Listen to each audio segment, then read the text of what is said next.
They've convinced you that manipulation is evil, that playing social games makes you a bad person, that if you're not transparent and honest in every interaction, you're somehow morally corrupt. This is the biggest lie ever sold to keep you powerless. While you've been taught to play fair, others have been studying the rules of real power. They've been learning to read between the lines, to influence without force, to win battles you didn't even know were being fought. And they've been doing it while you sat there believing that good intentions and hard work would be enough. The world doesn't reward the pure of heart. It rewards those who understand human nature so deeply they can predict, influence, and control outcomes without anyone realizing what happened. This isn't about becoming evil. This is about becoming awake. This is about understanding that every conversation is a negotiation, every relationship is a power dynamic, and every social interaction is a chess match where the naive get sacrificed first. You've been playing checkers while everyone else learned chess. You've been bringing a knife to a gunfight, wondering why you keep losing. Today, that changes. Today, you learn to think like a master manipulator. Not to harm, but to never be harmed. Not to destroy, but to never be destroyed. Because in a world full of wolves, being a sheep isn't noble. It's suicide. If you're ready to see the world as it really is, not as you wish it were, then stay with me. By the end of this, you won't just understand manipulation. You'll master it. You'll become the player, not the played. And you'll never again wonder why others seem to effortlessly get what they want while you struggle for scraps. The first rule of social warfare is this: everyone is already manipulating you. Your boss when he frames a demand as a request.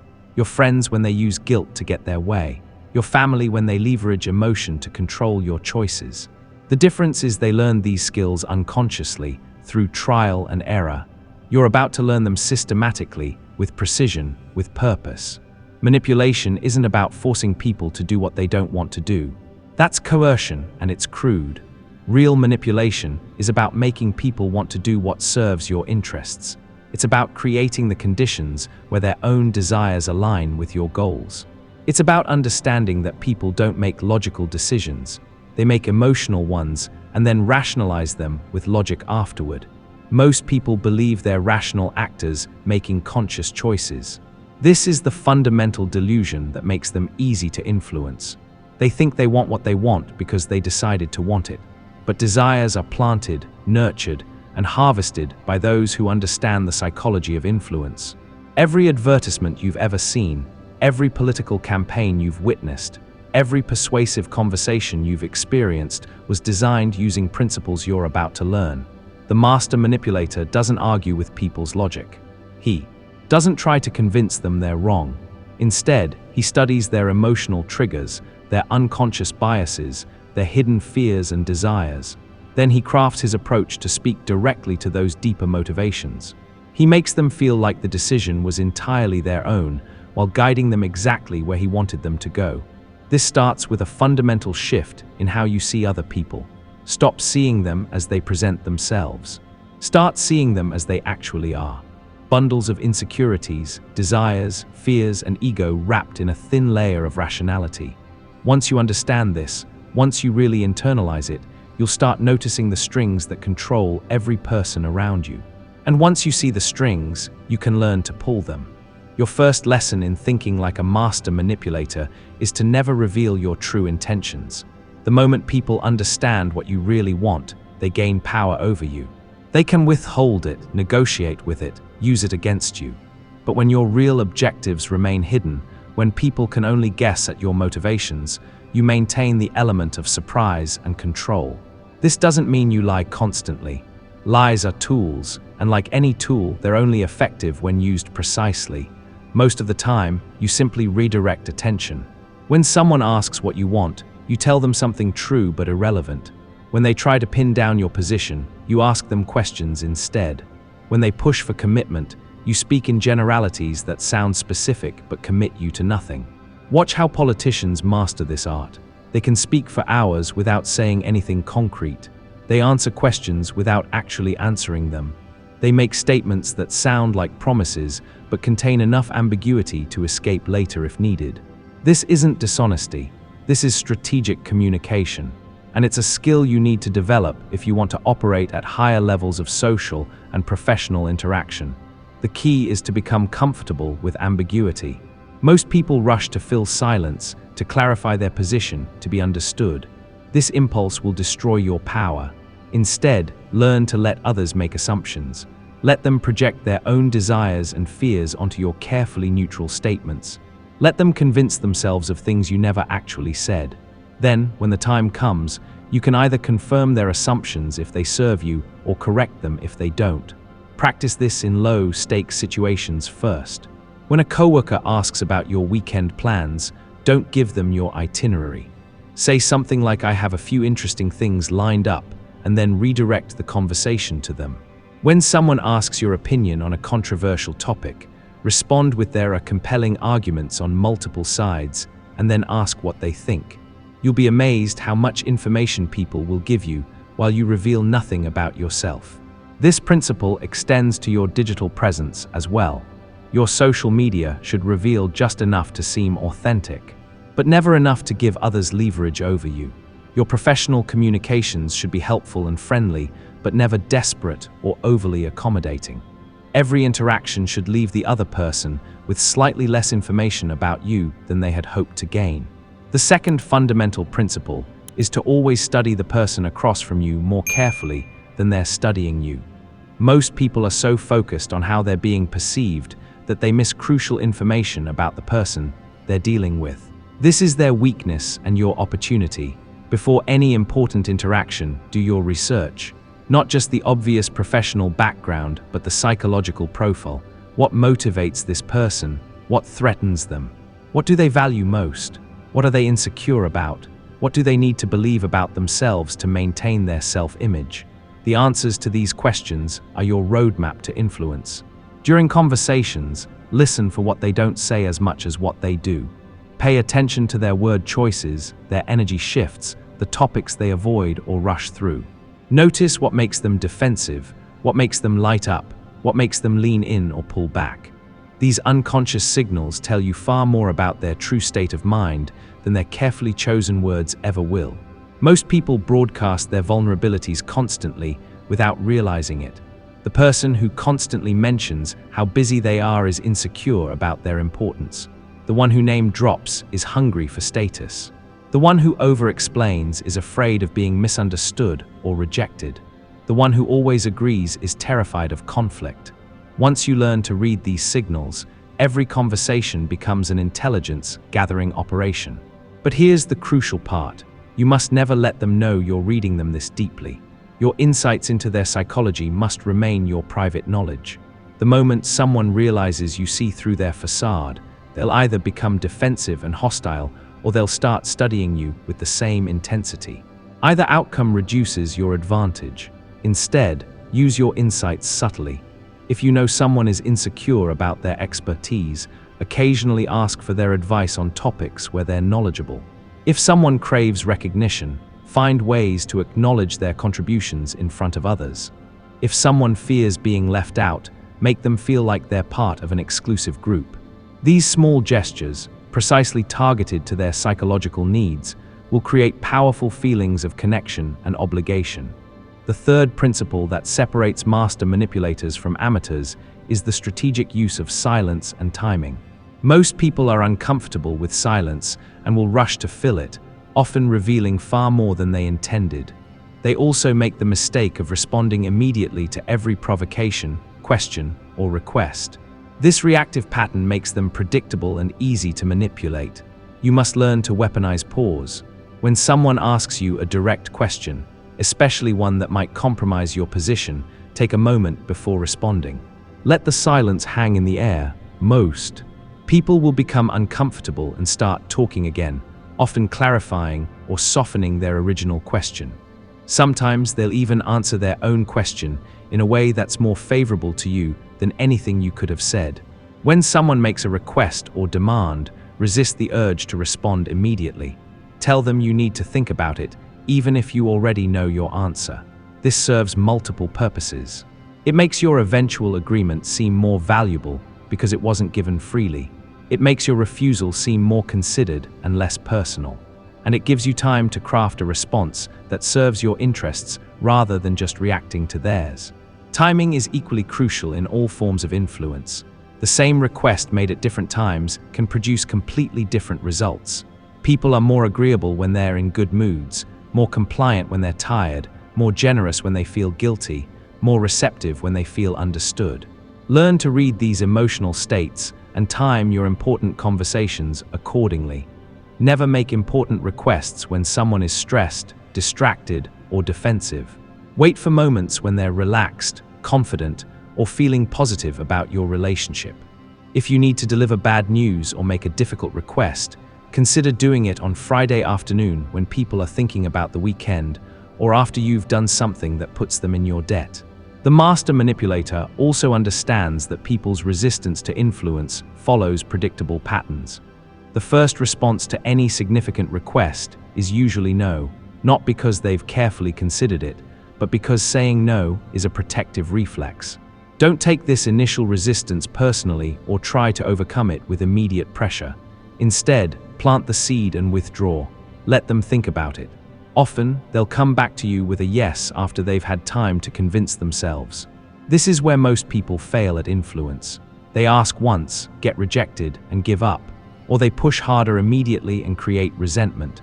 The skilled manipulator knows that influence is often a process, not a single event. You make the initial approach to gauge resistance and gather information. You adjust your strategy based on their response. You create additional touchpoints that reinforce your position. And you remain patient while the psychological pressure builds. The fourth principle is to always control the frame of every interaction. The frame is the context, the underlying assumptions about what's happening and why. Most people accept whatever frame is presented to them. The person who controls the frame controls the interaction, regardless of what's actually being discussed.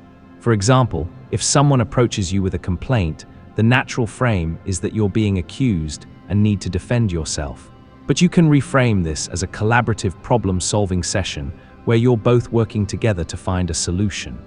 If someone makes a demand, instead of accepting the frame that they have the right to make demands, you can reframe it as a negotiation where both parties need to find mutual benefit.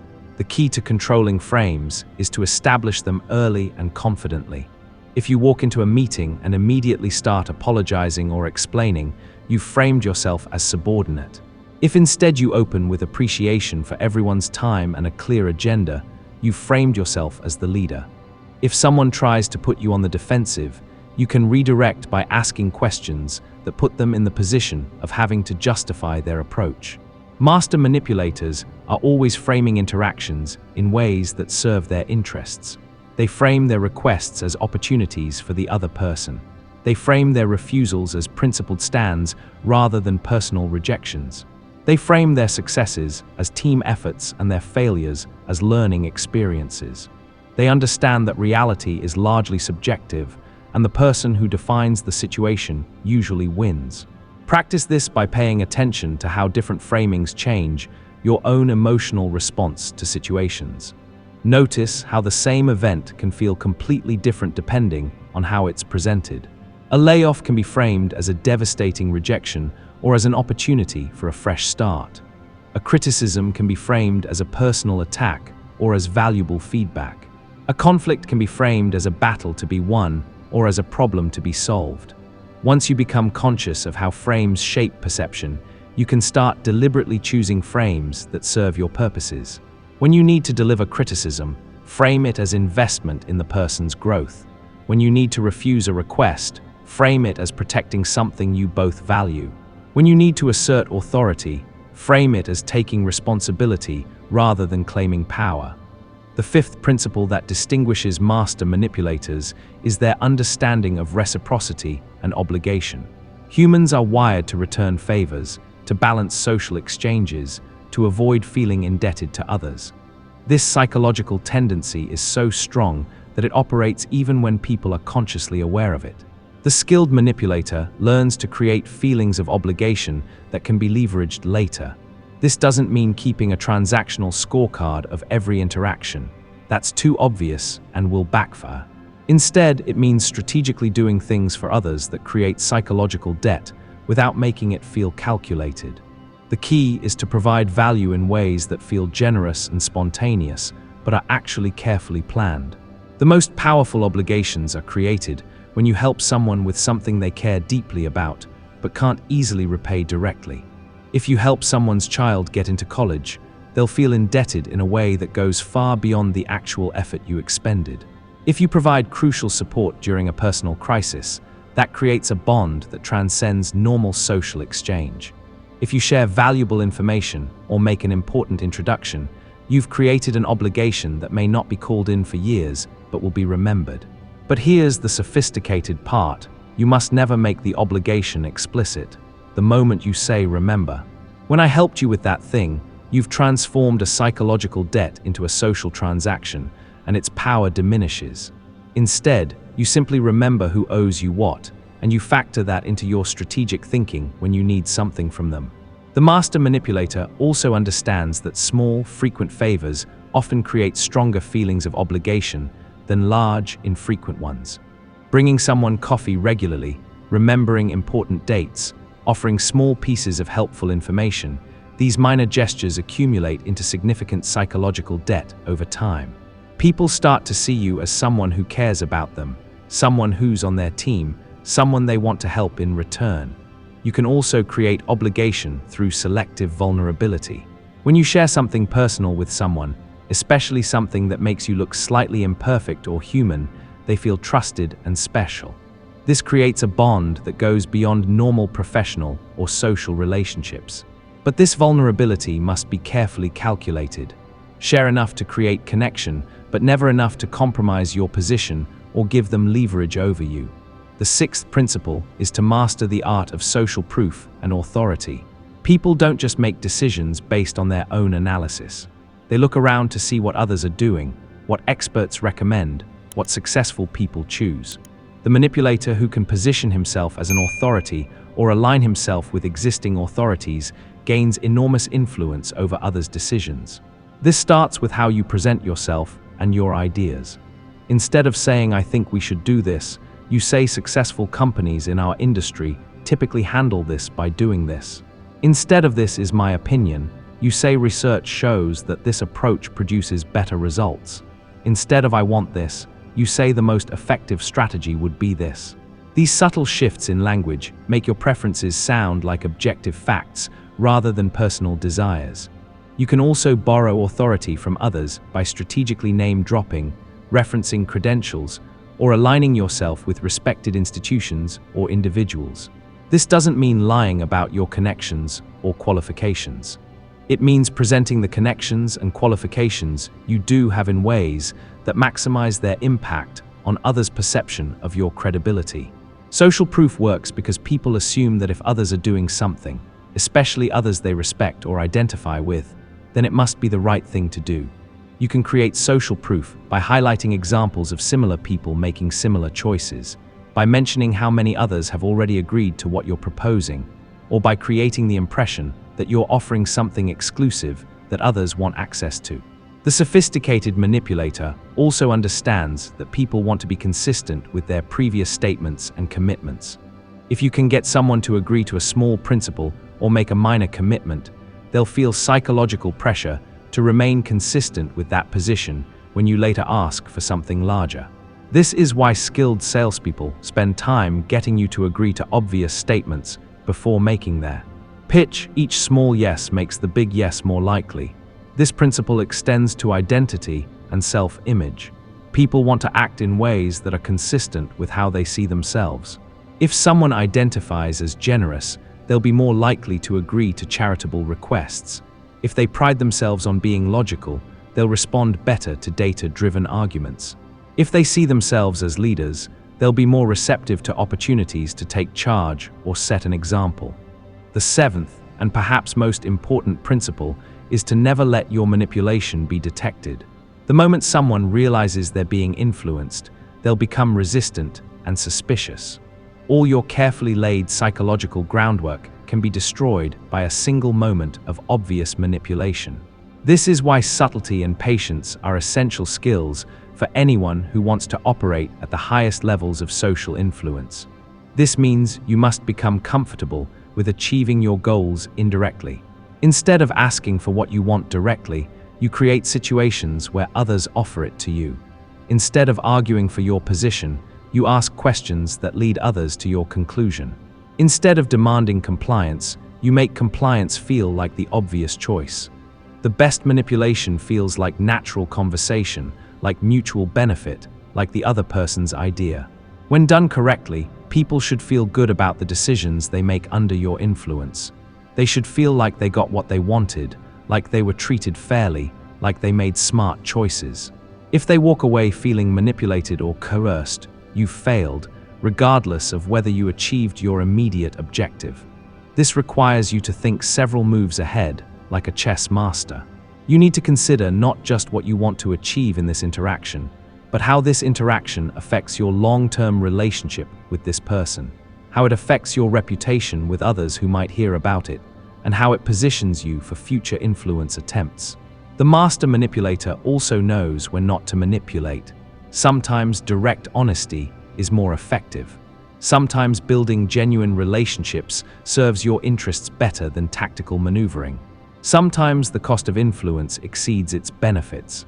The ability to choose your battles and your methods based on strategic calculation rather than ego or habit is what separates true masters from mere tacticians.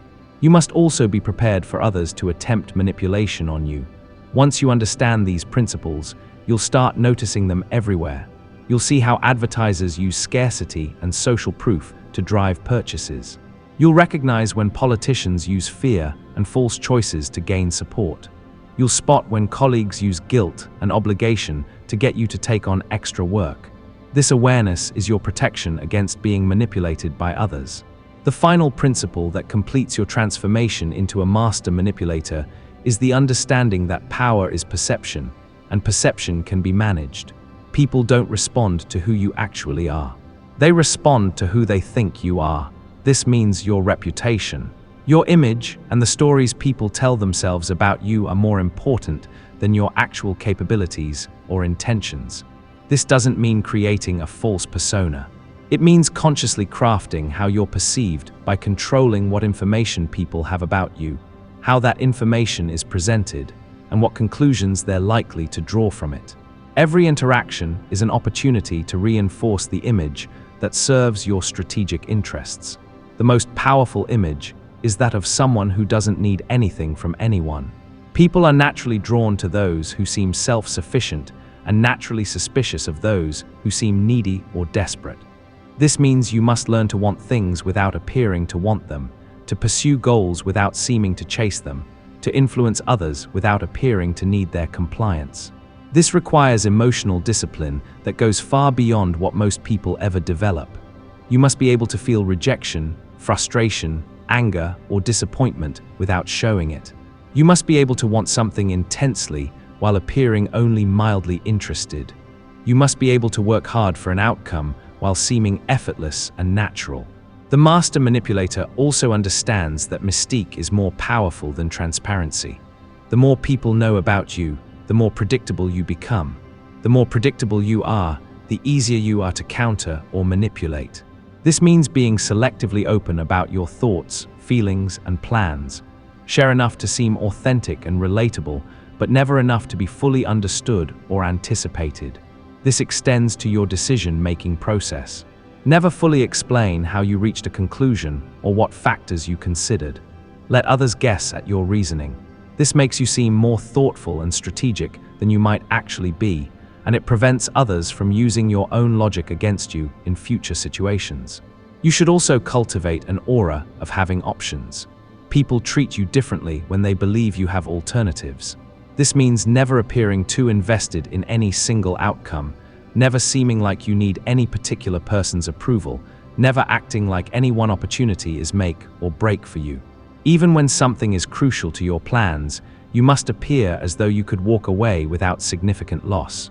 As you begin to implement these principles, start small and build gradually. Practice reading people in low-stakes situations before attempting to influence important outcomes. Develop your skills in conversations that don't matter before using them in negotiations that do. Master the basics of framing and timing in casual interactions before applying them to crucial professional or personal situations. Pay attention to how others respond to your new approach. Notice when your influence attempts work and when they backfire. Study the difference between successful and unsuccessful applications of these principles. Like any skill, manipulation requires practice, feedback, and continuous refinement. Most importantly, remember that these skills come with responsibility. The ability to influence others is powerful, and power can corrupt if you're not careful. Use these abilities to create value, to solve problems, to build mutually beneficial relationships. The goal is not to harm others, but to protect yourself and achieve your legitimate objectives in a world where others are already using these same techniques. The master manipulator is not a villain. He's a strategist who understands human nature deeply enough to navigate social complexity without being destroyed by his own naivety. He's someone who can protect his interests while still treating others fairly. He's a person who can achieve his goals without leaving a trail of resentment and enemies behind him. This is your invitation to join the ranks of those who understand how the world really works. Not the world of idealistic theories and moral platitudes, but the world of human psychology, hidden motivations, and strategic interaction. The world where the most successful people are not necessarily the most talented or hardest working, but those who best understand the game being played around them. You now have the framework. You understand the principles. The question is whether you have the discipline to apply them consistently and the wisdom to use them responsibly. The choice is yours. You can continue playing by the old rules while others manipulate the game around you. Or you can master these skills and never again wonder why others seem to effortlessly get what they want while you struggle for recognition, resources, and respect. The game is already being played. The only question is whether you're going to be a player or a piece on someone else's board. Choose wisely, because in the world of social warfare, there are no neutral observers. You're either influencing or being influenced. You're either reading the room or being read. You're either controlling the narrative or being controlled by it. Master these principles, practice them consistently, and you'll never again be the person wondering what just happened after someone else got exactly what they wanted from an interaction with you. Instead, you'll be the one walking away with precisely the outcome you planned, while others wonder how you made it look so effortless and natural. This is how you think like a master manipulator. This is how you win every social battle. Not through force or aggression, but through understanding, strategy, and the patient application of psychological principles that most people never even realize exist. The power is now in your hands. Use it wisely.